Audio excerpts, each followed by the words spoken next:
Di suatu titik di mana itu semua jatuh, makanya lilin penerangannya. Mama kenapa sih ngobrol begini? Langsung emosi nggak kekontrol tuh, mama langsung marah-marah pasti. Ah, mama Mongol juga begitu. Oh mama orang punya perusahaan di sini, mama masih punya banyak duit gini. Jadi kayak nggak terima kondisinya yang sekarang gitu.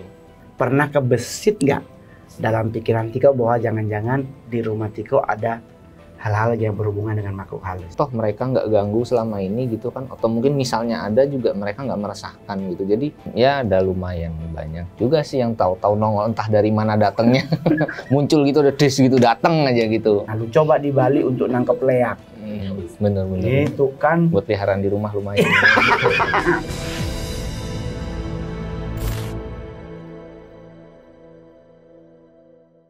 Halo teman-teman Kalapunaholic, ketemu lagi dengan Mongol di Kalapuna. Jadi hari ini Mongol kedatangan seorang bintang tamu yang sangat spesial dan sangat punya karakter yang sangat berbakti kepada ibunya. Dan kisah seorang anak ini dimulai sejak umur 12 tahun merawat ibunya dalam kondisi seperti putus harapan dan tinggal di sebuah rumah selama 12 tahun tanpa listrik dan air bersih. Siapakah bintang tamu kita hari ini? Inilah Bang Tiko. Halo Bang. Apa kabar Bang? Alhamdulillah baik. Alhamdulillah. Sehat? Sehat tentunya. All everything? All everything. Iya, soalnya Mongol baru lagi sementara kursus bahasa Inggris jadi agak campur-campur ya. You know something like begitulah. Iya begitu. Jadi tapi Mongol mau nanya nih bro. Ini gue memanggil abang apa bro? Kita berdua tua-tuan siapa? Ya, pasti tuan Bang Mongol lah ya. Sesia berarti kalau bebas kan berarti nya ya. Iya. Oke nya. Kepadanya. Dong. Bro, Mongol mau nanya nih. Tiko ini terlahir dari keluarga yang seperti apa? Maksudnya kalau saya pribadi lahir dari seorang ibu yang tanpa ayah dan ibu Mongol tuh dipasung sampai mati. Jadi kita berdua sepertinya mungkin punya kolaborasi yang sangat luar biasa terhubung tentang mencintai seorang ibu. Nah kalau Bro Tiko bagaimana? Ya memang aku sih terlahir dari kondisi yang keluarga yang tadinya memang kondisi keluarga yang berada gitu. Papa mama kerja di suatu instansi pemerintahan departemen keuangan itu sebagai rekanan. Dulu sih kondisinya ya aku tahu papaku, tahu ibuku gitu kan. Kondisinya itu dengan segala keuangan dan yang ada itu masih ya bisa dibilang masih aman gitu. Lebih dari cukup sampai ya nggak tahu ya mungkin namanya jalan hidup akhirnya ada di suatu titik di mana itu semua jatuh, cekcok dan akhirnya ya udah papa dan mama pisah gitu. Oke. Terus di saat berpisah itu berarti Tiko ikut mama? Ikut mama. Oke, jadi papa yang keluar dari rumah. Iya. Tapi Mongol mau nggak mau ke arah situ. Tapi Mongol mau nanya, sejak Tiko dengan ibu itu berarti Tiko masih dari usia? Pada saat pisah itu kurang lebih di tahun 2010 itu aku mulai tinggal sama ibu aja berdua gitu. Dan tinggal di rumah itu akhirnya rumahnya dengan kondisi nggak ada listrik, nggak ada air bersih. Itu gimana bisa? Ya bertahan hidup ya tetap menggunakan air bersih. Namun tanpa listrik. Air bersih itu paling aku minta ke tetangga kan emang lingkungan peduli ngebantu. Jadi paling air tuh minta ke tetangga. Kalau untuk listrik aku terus terang nggak pakai, emang dari sejak papa mama pisah PLN dicabut itu listrik dicabut, makanya lilin penerangannya. Tapi lebih sering nggak dipakai sih, maksudnya lebih sering gelap-gelapan gitu. Oh, karena mungkin faktor menguasai rumah, jadi tahu seluk-beluknya mau beloknya kemana kalau mau kemana. Itu kenapa sih Dek? Maksudnya kenapa sampai harus nggak ada listrik? Mungkin karena tunggakan juga kali ya. Jadi emang pada saat pisah itu nggak langsung diputus, selang ada mungkin sekian waktu langsung dah itu. Air, listrik, gas itu diputus sekaligus. Oke, jadi benar-benar masak pakai kayu gitu, pakai kayu atau bakar, kompor biasa. Oke. Tapi kamu mau menanya nih di posisi berarti kenapa waktu itu nggak minta ke PLN untuk diturunin daya? Apa karena pengaruh rumah yang besar kali ya? Iya memang tadi kalau nggak salah setauku ya itu daya rumah itu tadinya 4000 watt ya, cuma ya pasti tinggi, jadi mungkin mama lebih milih untuk diputus saja gitu. Lagi pula tunggakannya mungkin juga nggak kecil gitu. Oke. Terus mama kan mengidap ODGJ aku. Nah, itu terjadi sejak dulu atau baru terjadi? Waktu pisah dengan papa, kondisi mama masih aman terkendali. Setelah pisah baru terjadi atau bagaimana, Dek? Itu sih berangsur. Jadi awal-awal Pelan-pelan. pisah sih ya nggak terlalu, sampai ya mungkin selang 5, 6, 7 tahun ke depan ya mulai berubah drastis gitu. Sampai gejalanya tuh terlihat banget gitu. Awalnya tuh cuman ya sekedar halusinasi, ngobrol biasa, kayak seakan di satu ruangan itu dia ngobrol sama teman yang nggak Ada nyata orang. gitu. Sampai akhirnya suka marah-marah sendiri, emosinya nggak kontrol, ya gitu deh. Kalau saya juga, kalau Mama Mongol itu di saat dipasung hari pertama itu Mongol masih kecil. Karena jadi kalau Mongol itu menurut tante, adiknya Mama tuh 4 hari kurang lebih setelah Mongol lahir tuh, mamaku tuh langsung diikat dengan rantai anjing itu. Nah, di saat Mongol usia 4 tahun yang nganter-nganterin makan itu kan kalau di kampung nih, Mongol kan di kampung. 4 tahun tuh udah boleh masuk sekolah. Tapi belum dapat rapor. Jadi cuman belajar A, B sampai Z gitu, terus babi bu bebo gitu. Nah, di kondisi itu Mongol melihat gitu. Mami sama dengan mamanya Tiko. Suka ngobrol sama orang yang kita nggak lihat. Iya, benar. Mungkin karena depresi, Dek. Itu kita harus memaklumi. Karena dengan kondisi tekanan otak yang melebihi ambang batas kekuatannya, jadi otomatis dia harus mengambil pengalihan adalah ngobrol. Entah orang itu ada atau tidak, dia ngobrol. Nah, dengan kondisi itu, apakah Tiko gimana ngerasanya, Dek? Apa ngerasa ini kok kenapa harus jadi begini gitu? Awal ngelihat mama ngobrol sendiri tuh ya emang kayak kenapa begini gitu, kayak heran kan. Kadang suka nanya, mama kenapa gitu segala macam. Tapi mama responnya ya kayak orang biasa, jadi kayak orang ini mama ngobrol sama ini kok gini. Nah, dia nyebutin nama yang nggak aku kenal gitu ibaratnya. Ya mungkin entah itu nama dari keluarga atau apa, aku nggak tahu ya. Jadi seakan ngobrol sama orang yang dia kenal gitu. Tapi kalau aku singgung, mama marah kayak, mama kenapa sih ngobrol begini. Langsung emosi, nggak kekontrol tuh, mama langsung marah-marah pasti. Nah, Mama Mongol juga begitu. Karena kalau dia dimarahin, dia ngamuk. Sama seperti itu emang. Jadi yang nggak bisa diambil cuma rantai anjing yang di kakinya. Tapi piring, gelas yang dipakai buat nganterin makan akhirnya pakai piring kaleng. Piring kaleng. Iya, piring zaman dulu tuh yang ada bunga-bunga gitu. Tapi dia kaleng. Jadi akhirnya dikasih itu karena setiap kali dilempar habis. Nah itu Mbak Mongol menanya Tiko tuh di saat Mama terjadi itu, Tiko kelas berapa, Dek?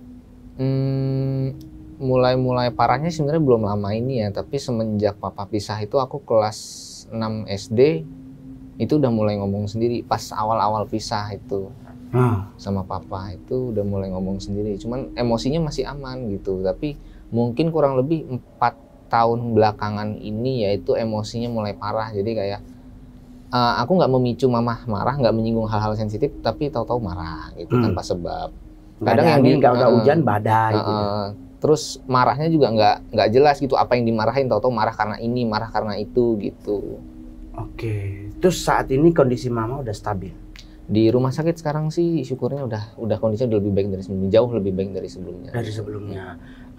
Apa yang membuat mama jadi tambah parah? Apa mungkin dia keinget atau mungkin ada pencetus-pencetus lain?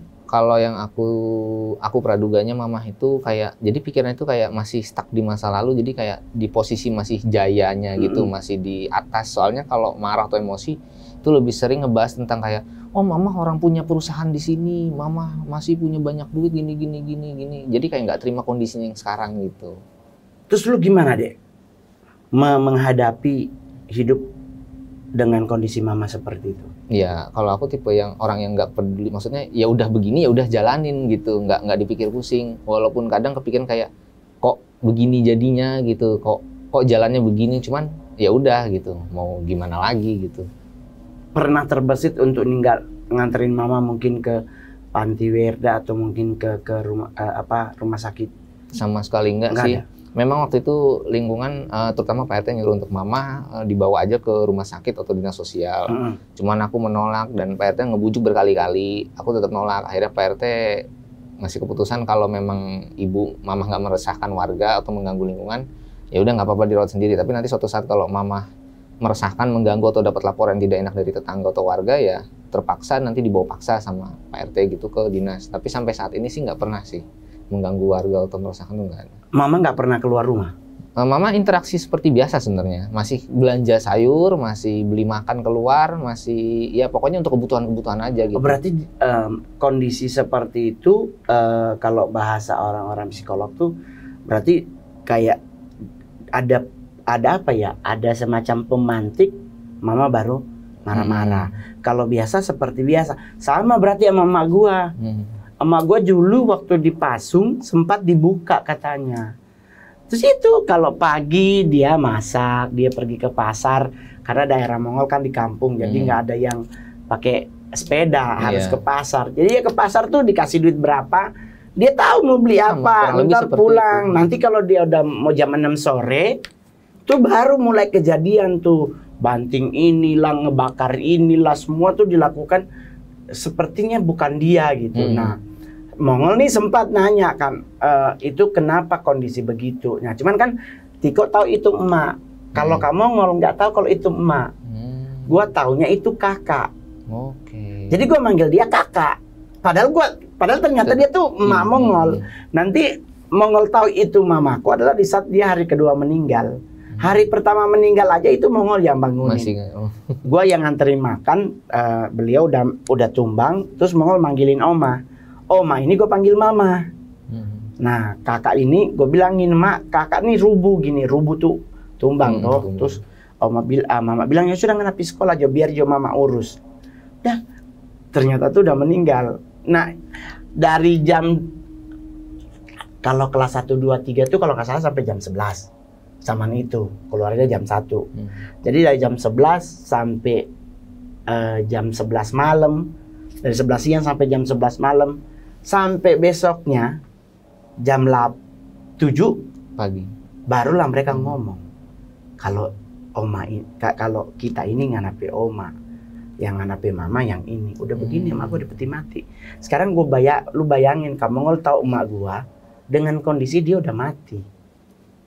Nah orang kan suka nanya gimana perasaan kamu Mongol. Gue jujur Tiko, gue nggak ngerti perasaan gue saat itu. Karena dengan kondisi usia 4-5 tahun. Belum mengerti apa. Ya iyalah, abis disuruh tutupin mata gue pergi main. Kalau bahasa Manado main kanikir, kalau ini main gundu. Dengan teman-teman seangkatan. Jadi ada perasaan yang setelah sukses, setelah kamu jadi stand up, baru tuh ada perasaan kok, coba ya kalau mak gue masih ada. Iya, terbesit rasa ingin kembali. Iya, gitu. Pasti gua beli, kamu Kristen, gua pasti udah suruh ke Israel, gua beliin aksesoris sebanyak-banyaknya pokoknya. Cuman kan semuanya nggak bisa kita. Iya. Nah, sekolah Tiko bagaimana? Sampai sekarang pun masih lanjut. Jadi terakhir aku itu pendidikan sampai tamat SD, lanjut ke SMP kelas 1. SMP kelas 1 tuh nggak lanjut, putus. Itu permintaan mama. Mama minta putus, katanya Tiko berhenti aja dulu sekolah gitu. Nggak tahu alasannya apa. Kata mama nanti aja dilanjut lagi. Akhirnya ya udah putus sampai akhirnya aku lanjut sekolah paket B. Itu di tahun 2021, baru tahun kemarin bukan. Tamat 2022 dan sampai sekarang aku masih ngejalanin paket C. Paket C untuk lulus SMA. Iya benar. Oke, berarti usia Tiko masih 20-an lah ya. Iya, 23 aku. 23, berarti seumur manajer Mongol. Seumur Billy. 23 juga. 23, iya. Tapi tetap semangat ya. Nggak usah terlalu khawatir orang mau bilang apa. Tapi di saat nyokap nih, mama nih ngobrol sama seseorang yang Tiko nggak lihat, pernah kebesit nggak dalam pikiran Tiko bahwa jangan-jangan di rumah Tiko ada hal-hal yang berhubungan dengan makhluk halus? Kalau terbesit memang pernah, tapi kayak aku tuh mikirnya toh mereka nggak ganggu selama ini gitu kan, atau mungkin misalnya ada juga mereka nggak meresahkan gitu. Jadi ya udah, soalnya selama aku tinggal di rumah itu belasan tahun itu nggak pernah ada kejadian yang gimana gitu ya, adem-adem aja. Biasa-biasa aja. Ya walaupun hawanya setelah rumah nggak kurus emang agak gelap, berantakan gitu, ibaratnya sumpek ya. Tapi nggak ada kejadian-kejadian aneh sih.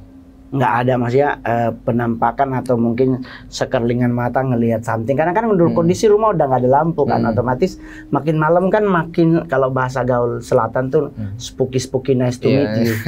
Seumur hidup sih nggak pernah ngelihat wujud ibaratnya gitu ya, wujud yang begitu-gitu tuh nggak pernah gitu. Ngerasain Kalau mungkin sugesti diri sendiri sugesti diri sendiri kayak ya ada rasa takut juga ada gitu. Tapi dengan kondisi mama ngobrol sendiri itu nggak pernah kebesit bahwa jangan-jangan mama ngobrol dengan makhluk halus. Pernah terbesit tapi kayak ya nggak terlalu dicuekin aja. Jadi justru kayak kalau mama lagi ngobrol sendiri ya udah gitu, malah nggak takut, kayak biasa aja karena emang biasanya begitu, jadi udah memaklumi gitu. Oke, mama sekarang udah di rumah sakit udah berapa hari?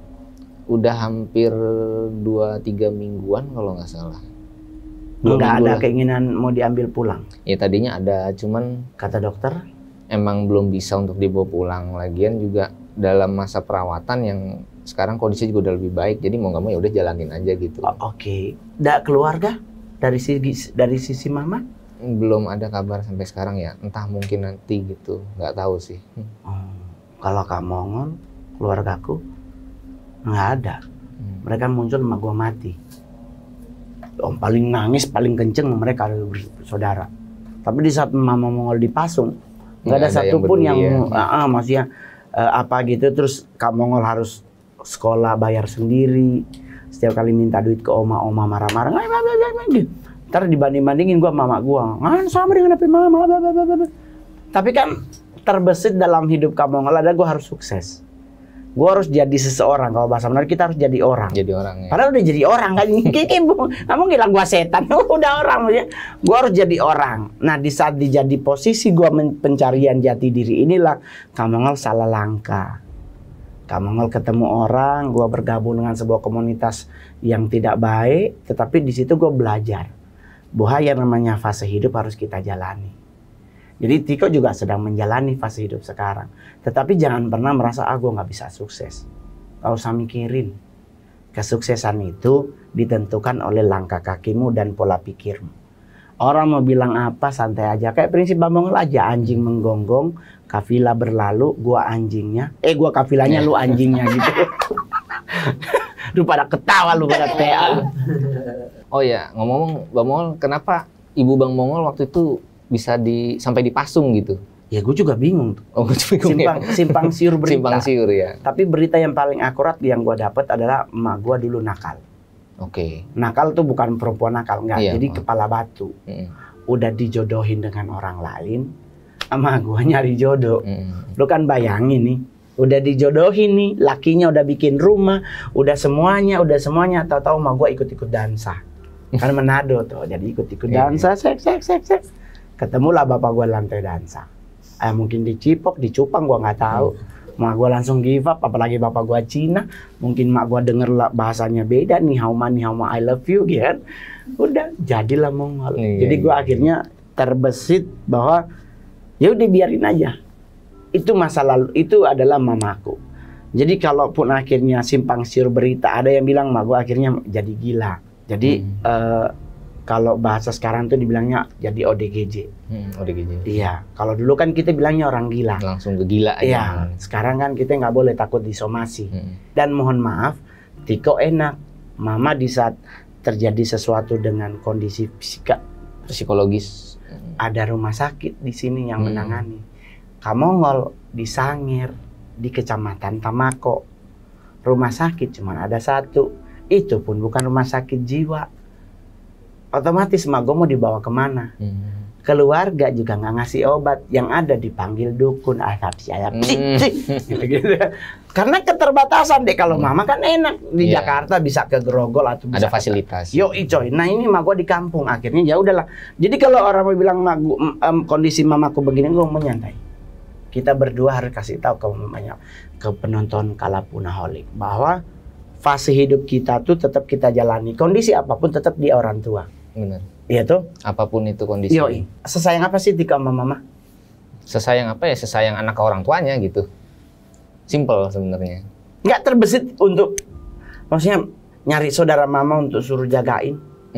Untuk itu sih emang terbesit. Cuman mungkin aku lebih fokus ke ya udahlah. Sementara mungkin begini dulu. Kondisi mama juga kan nggak memungkinkan untuk ditinggal lama atau gimana. Jadi aku juga udah berusaha nyari, ya mungkin karena keterbatasan kontak dan informasi, ya udah gitu.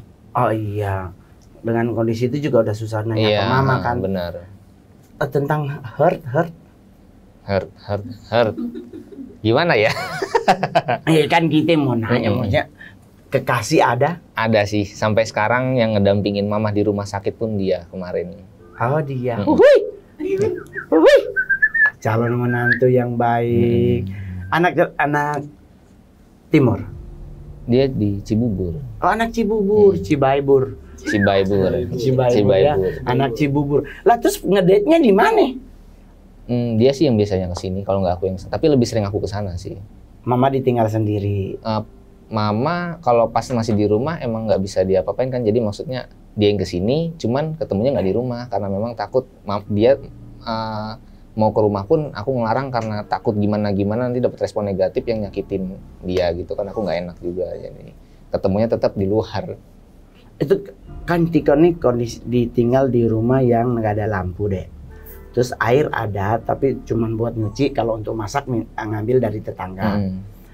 Ada sempat kebesit untuk memberontak nggak sih? Enggak sih. Pingin kelihatan kayak anak-anak gaul gitu, nongkrong kemang gitu. Enggak sih. Sekarang nongkrongnya fluid loh, gila kan? Pik, ya kan? Nggak ada keinginan buat jadi anak Jaksel gitu, something like enggak. like witches. like witches, cuman ya sadar diri, lebih ke situ sih. Oh, lebih sadar diri. Tapi kan lu ganteng, Dek. Iya, makasih. Terus sekarang gimana? Kapan terakhir lihat Mama? 4 hari yang lalu aku nengokin ke rumah sakit, cuman ternyata emang nggak bisa ngejenguk, jadi ya cuman hanya dapat kabar sih. Terakhir ngelihat itu pas ngebesuk sama pengurus RT itu hampir seminggu yang lalu kayaknya. Semingguan yang lalu itu ketemu mama terakhir di rumah sakit. Nah, kondisinya juga secara fisik, secara mental aku ngelihatnya sih lebih 180 derajat lebih bagus dari sebelumnya gitu. Tapi kan Kak Mongol nih mengikuti nih berita tentang Tiko. Kondisi kan rumah udah dibersihin. Bener. Udah ada lampu. Bener. Terus sekarang di rumah siapa? Sampai sekarang kan progres pengerjaan rumah itu baru 65% lah ya, karena baru saat ini sih masih tahap pengecatan dan lain-lain gitu, masih belum bisa ditempatin banget gitu.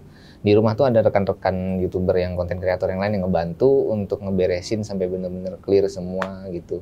Banyak juga yang ngebantu di rumah juga, tadi ada pihak-pihak dari PPSU segala macem. PPSU apa tuh? Itu yang dari pasukan oranye itu loh, yang ngebersih-bersih. Oh oke. Jadi emang rumah saat ini kan belum bisa ditinggalin. Nah, gitu. Terus Tika tinggal di mana, Dek? Aku ngungsi ke tempat lain dulu gitu. Oh, oke. Terus ada kondisi rumah akan tetap dipertahankan atau mungkin mau dijual? Tetap dipertahankan. Karena emang itu juga keinginan mama. Mama itu bahkan sampai saat dijemput ke rumah sakit pun yang diteriakin tuh seakan kayak rumah mau diambil gitu atau gimana. Jadi tetap mempertahankan rumah karena itu pasti mama nanti pas pulang nggak mau rumah itu untuk diapa-apain gitu. Oh, jadi mama di saat beliau nanti sudah stabil tetap pulang ke rumah yang sama. Benar. Oke, terus dari kondisi yang terjadi sekarang, pembelajaran apa yang Tiko dapat? Ya pembelajaran yang aku dapat ya ternyata emang jalan hidup tuh nggak ada yang tahu ya. Kupikir kan hidupku bakal monoton ke depannya, ngejalanin kayak yang kerja begini-gini aja, pulang ke rumah begini-gini aja, yang tapi ternyata nggak disangka-sangka, yang tadinya posisinya seperti itu, akhirnya sekarang bisa di saat seperti ini ngelihat banyak orang yang peduli segala macam, dan itu juga karena satu orang sih kemarin yang ngebantu gitu. Nah itu pertama kali rumah itu bisa heboh kan konon kabarnya sama YouTuber horor ya? Iya, konten kreator horor dan explore terbengkalai gitu. Jadi ceritanya awalnya gitu. Nggak dapet ya. Kak Mongol juga kan sama yang tak terlihat suka ke tempat-tempat horor. Iya, kebetulan keduluan. Waduh, soalnya juga produser Mongol sih lebih nyarinya arah-arah ke atas Bogor. Karena katanya lebih serem daripada kompleks perumahan. Takutnya kan kompleks perumahan dijadiin tempat pacaran. Iya. Terus konten YouTuber yang horor itu pas dia ngonten datang ke rumahnya atau gimana? Jadi datang, aku waktu itu emang dari luar, dari Bandung, baru pulang. Kebetulan ada Bang Breu TV sama Bang Ale itu yang awalnya memviralkan. Aku ketemu Bang Ale Ambon. Iya.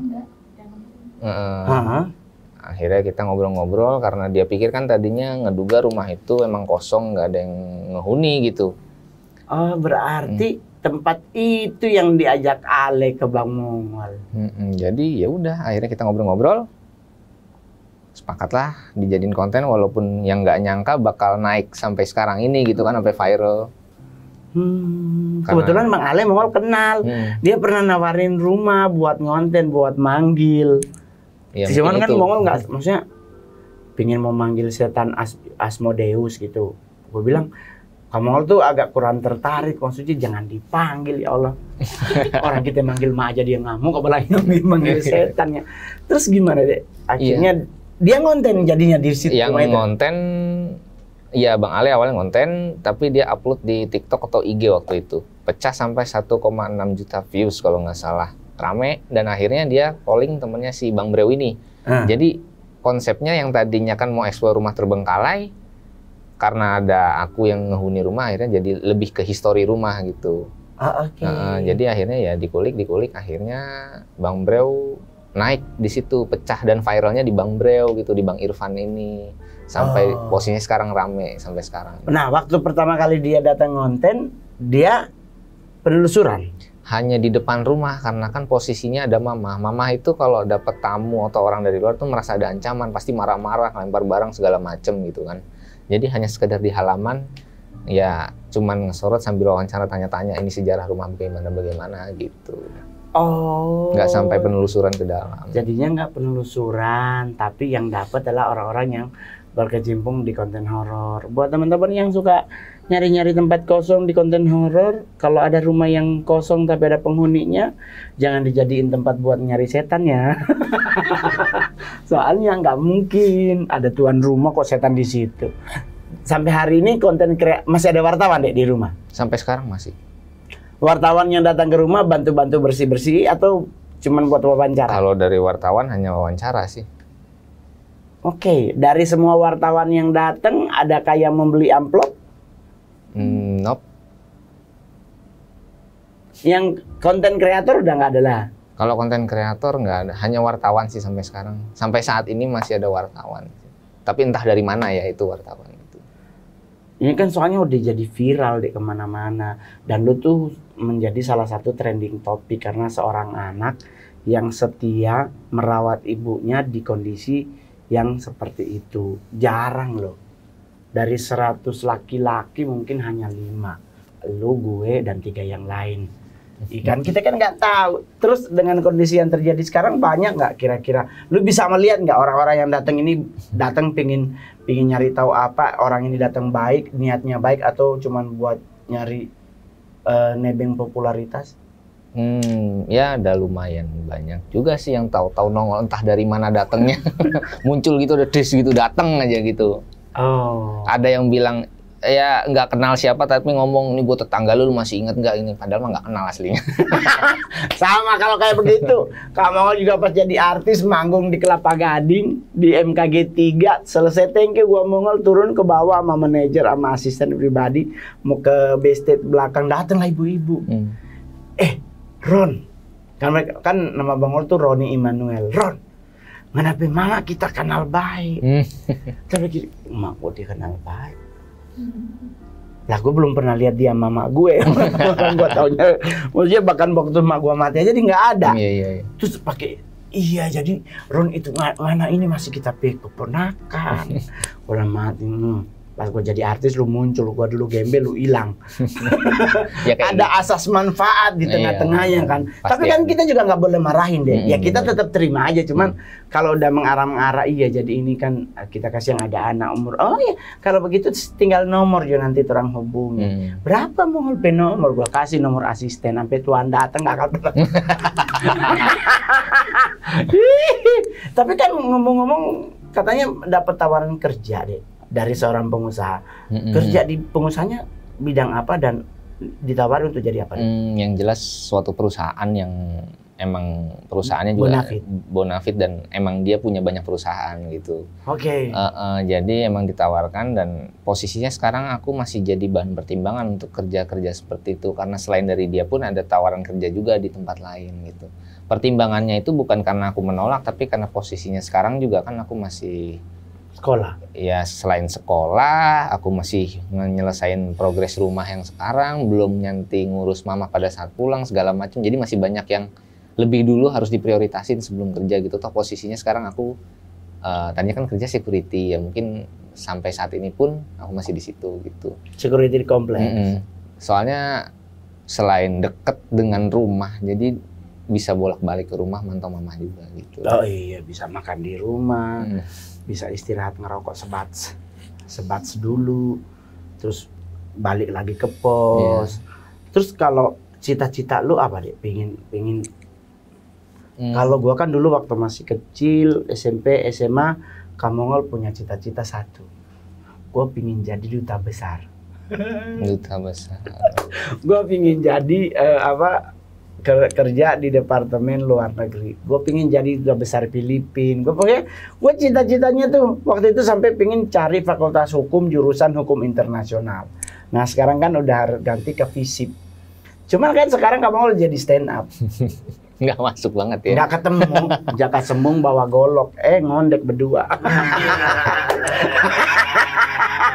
Ini kan lagi musim. Tapi ini dengan kondisi sekarang ada nggak cewek-cewek lain yang lagi PDKT ikut nebeng? Nebeng yang enggak sih. Teman-teman sekolah? Ya kalau sekedar silaturahmi ketemu lagi ya. Cuman kalau untuk yang PDKT nggak ngerasa ada kayaknya deh. Tapi setia sama yang satu.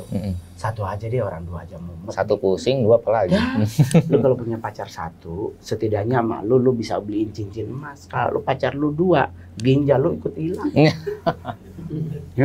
Cewek-cewek Jakarta sekarang maunya Senayan City, nggak mau lagi Arion. Arion yang datang mama-mama sama anak bocah, anak mudanya. Senayan City, Pondok Indah 3 tuh katanya buat foto-foto yang paling di atas tuh. Padahal baru es teh manisnya aja udah harga 2 kilo gula di Rawamangga. Iya gitu. makanya. Terus apa yang akan lu lakuin beberapa hari ke depan? Mungkin plus di saat mama udah pulang. Sebenarnya sih aku tuh kepengennya punya dari modal-modal atau uang-uang yang sudah aku kumpulkan dari beberapa akhir ini, pengennya sih usaha. Cuman belum ketemu usahanya apa. Yang pengen ku jalanin nanti usaha. Pokoknya aku tuh lebih ke pengennya sih punya usaha sendiri dibanding terikat kerja sama orang gitu. Kenapa nggak ke Bali berdua, emak? Ntar Bang Mongol yang kasih. Wah, kayaknya orang tua itu harus dibawa untuk healing time. Iya. Healing time tuh ya liburan di pantai di Bali. Itu nanti ntar kamu siapin tiket sama gue kebetulan. Gue juga pingin jalan-jalan. Karena kamu nggak punya emak. Jadi di saat gue terpesona sama lu bukan karena lu cakep, lu merawat emak. Gue orang yang nggak punya orang tua ibu. Jadi di saat gue ketemu orang yang segitu care ngerawat mamanya dengan kondisi yang kalau boleh dibilang nothing. Iyalah Dek, kalau lu ada nggak mungkin listrik mati. Setidaknya lu harus 900 watt. Tetapi kan bukan nothing dalam hal nothing bener-bener behave nothing. lu. Nothing memang dalam hal duit juga nggak banyak. Tetapi lu tetap survive. Lu tetap bisa ngurusin emak lu. Lu bisa tetap membuat diri lu tetap tertawa sekalipun mungkin orang nggak lihat bahwa lu sebenarnya sedang ada masalah. Kan hubungan juga nggak baik-baik aja kan dengan cewek. Kadang kan fluktuatifnya naik turun kan. Kadang baik kan, kadang diam-diaman. Nah kalau memang setelah mama nanti besok pulang, ke Bali aja. Melihat kembali ke kondisi mama itu nanti. Iya kan, mama kan paling 2 minggu lagi nih. Kalau stabil tuh memang langsung jangan bawa ke rumah. Kalau mau dibawa ke rumah ya udah, tapi nanti ajak ke Bali. Lu, emak sama 1 orang. Ntar tinggal di hotel di Bali tempat kamu nol. Pas ujungnya pantai di Legia, di Kuta. Jadi berenang boleh, lu mau mencoba ilmu jalan di atas air juga boleh. Boleh sih itu. Iya kan ketemu banyak konten horor, siapa tahu aja ada yang diajarin bagaimana caranya buat nangkep kunti. Nah lu coba di Bali untuk nangkep leak. Bener-bener. Itu kan. Buat peliharaan di rumah lumayan. Tapi apa yang paling berkesan dalam hidup lu, Dek? Yang paling berkesan sampai hari ini? Aku sih tetap nggak nyangka ya. Maksudnya berkesannya itu ya setelah naiknya aku ini ternyata banyak banget orang yang sampai sekarang bisa ngebantu segala macem. Itu kayak aku tuh terharu gitu kan. Awalnya aku pikir ini hanya konten kreator amatir ya yang nggak mungkin sampai seluas ini jangkauannya, tapi ternyata dari situ masuk satu persatu orang yang membantu sampai bukan sembarang orang pun datang. Jadi semua itu datang untuk membantu. Itu pernah kepikir ya? Nggak pernah kepikir. Ya. Tapi dengan viral lu sampai hari ini, dari sisi keluarga nih, mohon maaf, dari keluarga mama nggak ada satupun yang muncul gitu? Mungkin belum nyampe, mungkin ya, nggak megang TikTok kali ya? Bisa atau jadi. Bisa jadi, atau mungkin nontonnya mungkin sinetron Ikatan Cinta. Ya kalau kan? belum jadi sinetron berarti belum tahu gitu. Benar juga ya. Iya. Siapa tahu aja ada produser yang bisa bikin ini jadi FTV, ya kan? Plot twistnya banyak soalnya. Iya. Atau mungkin siapa tahu rumah lo bisa dijadiin sebagai tempat lokasi syuting, ya kan? Pokoknya yang penting pasti rezekinya akan ada. Pasti akan ada orang-orang baik yang akan membantu, dan rumah itu lo bisa perbaiki dengan benar. Dan kalau rumahnya udah jadi deh, pakein jadi lokasi syuting. Setidaknya mereka bawa genset sendiri, lo dapat duitnya. Rumah sekarang untuk dipakai lokasi syuting paling rendah harganya 10 juta per hari. Ya kan? Nah, lu kasih harga 25 juta sehari karena rumahnya viral. Rumahnya viral, masih ada nilai jual. Iya, masih ada nilai jual gitu kan. Apa dia mau bikin konten horor beranak dalam kubur 25 itu terserah. Yang penting kan duit. Kalau kamu mah susah. Lu lebih ganteng. Gue susah nyombong gitu. Muka gue lah kali ini Wawan pada ganteng-ganteng semua. Cuman sayang mereka kameramen, gue artisnya. Jadi buat teman-teman Kalapunaholic, satu hal yang harus kita ingat baik-baik, yang kita bisa pelajari dari Tiko adalah satu, dia tetap setia mengurus ibunya. Saya juga adalah sosok yang nggak punya ibu. Jadi gua iri sama lu, bro. Setidaknya lu bisa bawa emak lu ke rumah sakit, lu bisa ngurusin mamamu sampai hari ini. Kalau gua nggak pernah. Jadi buat teman-teman Kalapunaholic yang mungkin masih punya ayah, masih punya ibu, sayangilah mereka. Karena dengan engkau menyayangi mereka, rezeki lu nggak akan pernah putus. Karena doa ayah dan ibumu akan mengantarkan dirimu menjadi pribadi yang sukses. Betul nggak, Dek? Betul. Jadi nggak usah mikir lu, ya abang gue cuman kerja sebagai ini, gue cuman begini, beda lah abang udah banyak duit. Enggak, teman-teman. Jangan dibandingkan ke arah itu. Tapi bandingkanlah bagaimana engkau setia mengurusi ibumu, dan terbukti brother Tiko sampai hari ini tetap ada dan tetap survive dalam hidup karena doa ibunya. Oke, jangan lupa di like, di subscribe dulu, like, share, komen, dan lonceng. Dadah.